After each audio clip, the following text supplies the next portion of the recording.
जय श्री श्याम दोस्तों। ये भक्त और भगवान के बीच की कहानी जो बाबा पे विश्वास करके परदेश से हिंदुस्तान की धरती पर आया और खुद भूल चुका था वह कौन है। रेगिस्तान की तपती रेत पर जब सूरज भी ढल रहा था तब एक थका हारा परदेसी खाटू की ओर बढ़ रहा था। न सिर पर छां थी, न जेब में पैसे, न ही आंखों में उम्मीद की चमक। नाम उसका कोई नहीं जानता था क्योंकि वह खुद भी अपनी पहचान भूल चुका था। जिंदगी ने उससे सब कुछ छीन लिया था, घर, अपनों का साथ और अपने होने का विश्वास।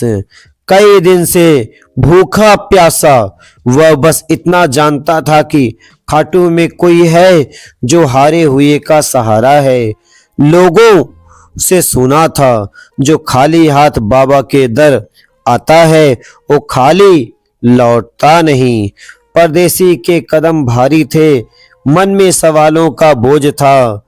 क्या सच में कोई ऐसा है जो बिना पूछे सब जान लेता है? क्या मेरी टूटी हुई आवाज भी कोई सुन सकता है? जब वह खाटू श्याम के दरबार पहुंचा तो आरती की मधुर ध्वनि वातावरण में गूंज रही थी। जय श्री श्याम, जय श्री श्याम, जय श्री श्याम, जय श्री श्याम के जयकारों में एक अजीब सा सुकून था। परदेसी वही मंदिर की सीढ़ियों पर बैठ गया। न अंदर जाने की हिम्मत थी, न बाहर जाने की ताकत। उसकी आंखों से आंसू बह रहे थे।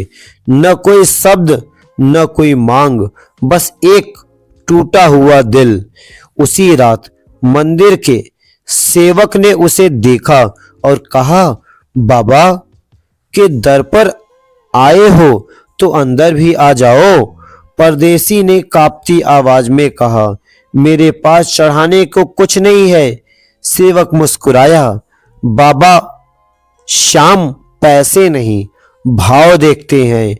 परदेसी जैसे ही बाबा के सामने पहुंचा उसकी नजर श्याम बाबा की आंखों पर पड़ी। ऐसा लगा जैसे वे आंखें उसे ही देख रही हो, उसकी हर पीड़ा को पढ़ रही हो। तभी उसके मन में एक आवाज गूंजी, परदेसी तू अकेला नहीं है। वह चौंक गया। यह आवाज कानों से नहीं दिल से आई थी। उसके आंखों के आंसू और तेज बहने लगे। पहली बार उसे लगा कि कोई है जो उसे समझता है।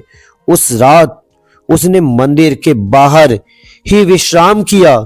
सपने में उसने देखा श्याम बाबा घोड़े पर सवार हैं और कह रहे हैं, डर मत, मैं तेरे साथ हूं। सुबह होते ही एक अजीब चमत्कार हुआ। सुबह होते ही एक अजीब चमत्कार हुआ। एक व्यापारी मंदिर आया और बिना किसी कारण परदेसी को अपने साथ ले गया। उसे भोजन कराया, नए कपड़े दिए और काम भी दिया। परदेसी हैरान था। जिसे दुनिया ने ठुकराया उसे बाबा ने अपना लिया। दिन बीतते गए, परदेसी की हालत सुधरने लगी।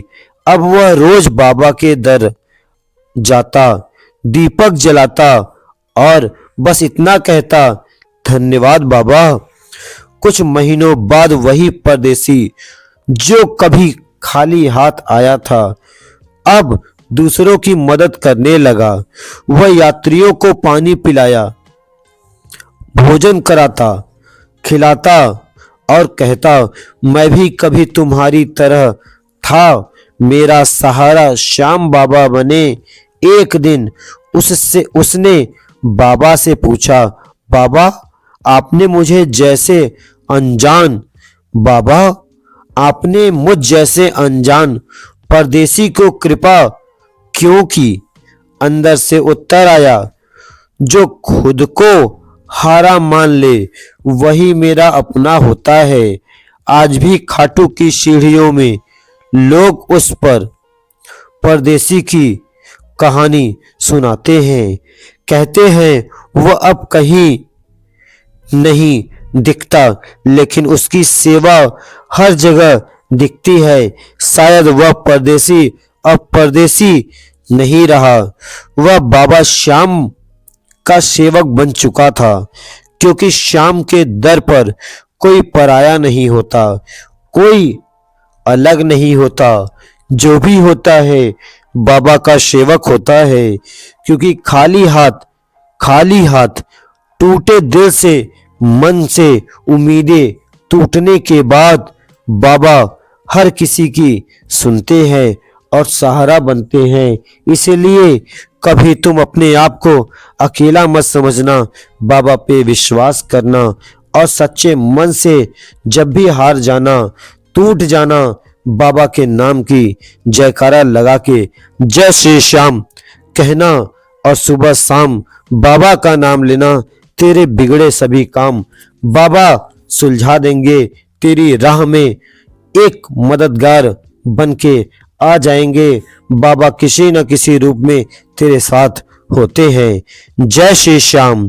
अगर ये कहानी आपको थोड़ी सी भी अच्छी लगी हो तो बाबा का नाम लेके अपने एक दोस्त को जरूर शेयर करिएगा और लाइक करके बेल आइकन को प्रेस करिएगा, जिससे बाबा की नई नई कहानियां आपको मिलती रहे। जय श्री श्याम, जय श्री श्याम।